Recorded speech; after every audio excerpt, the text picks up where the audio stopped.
Hi, Robin here, looking at legal, moral, cultural and ethical issues. This is for the OCR A-Level Computer Science, and we're looking at the layout, colour paradigms and character sets. Okay, with layout and colour paradigms, what we're talking about ultimately is things like user interface design, and therefore how that's impacting on accessibility, usability and the functions and functionality, if you like, of, say, a website or a piece of software. And again, does that poor design then exclude people? Does it discriminate against people because they're unable to use it because of the way that it's being presented? Okay, there are various laws around kind of the layout and colour paradigms that a web page can use or a piece of software can use. And again, the ultimate aim is that whatever software you're creating is available and accessible to all users and shouldn't discriminate against anybody based on anything such as a disability or any other aspect to them. So we do have the Web Content Accessibility Guidelines, which are an international standard and therefore require designers to kind of make sure that aspects of their, say, software or web page are perceivable, operable, understandable and robust. In other words, they're not going to break all the time.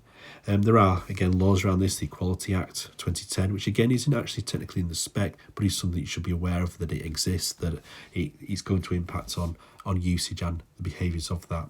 Again, Copyright Design and Patents Act will kick in here as well because of the sort of design aspect of layouts and logos and making sure that that's not being used in an unauthorised way or kind of stealing other people's work. And again, the trademark laws will kick in here with colour and other aspects around that. There are sort of standards here, so we have the Unicode standard to ensure that all different kind of language symbols can be used and read and viewed in web pages, etc.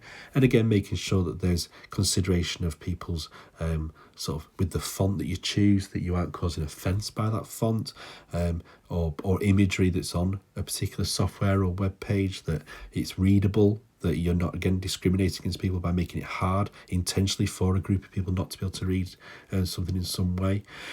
For example, China limits certain colours and layouts in media to align with the government messaging, kind of, again, for different beliefs and systems around that and attitudes towards perhaps different colours and different things. So there are differences in the way that different cultures perceive colour. For example, red in China is particularly a lucky colour, whereas red in many ways in Western countries is sort of a colour of alarm, isn't it? We kind of use red for things like fire engines and things like that. So that colour that's used can have different perceptions based on where it's being seen, and therefore should be considered carefully in what you choose to use. Again, the whole accessibility around this, about can sort of people access the information you're giving them, and therefore are things being put in place to help whatever issues there are to kind of ensure that all people can access that particular thing. So might be access to screen readers or kind of being able to zoom in on a particular piece of software or web page, so that again you're enabling people to read and to use whatever that thing may be appropriately. Again, there should be an avoidance of any bias, so making sure that there isn't a bias towards certain, say, languages or sort of the kind of the usage of a particular character set, so that you're not enabling, say, some languages to be translated into it or whatever it may be.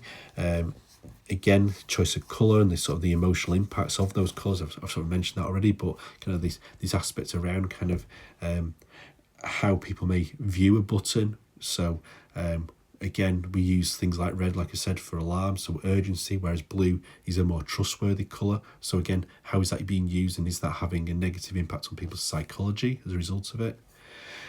There are moral considerations around this, so kind of different cultures have different aspects to design and about kind of what they sort of feel is appropriate from a designer or look at a particular image. Again, kind of the sort of use of language and how that may offend certain cultures and certain different aspects as well.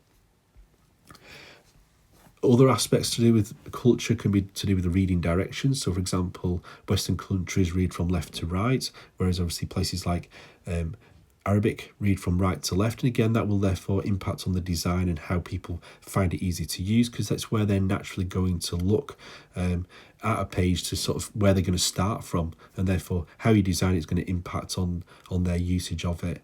And again, being aware that certain colours kind of have associations with certain brands as well. So something like McDonald's red and yellow is very instantly recognisable, and therefore kind of, is it misleading people by a choice of colour or by a choice of sort of imagery to think that, say, a software or website is kind of actually owned by a particular brand when actually it's not?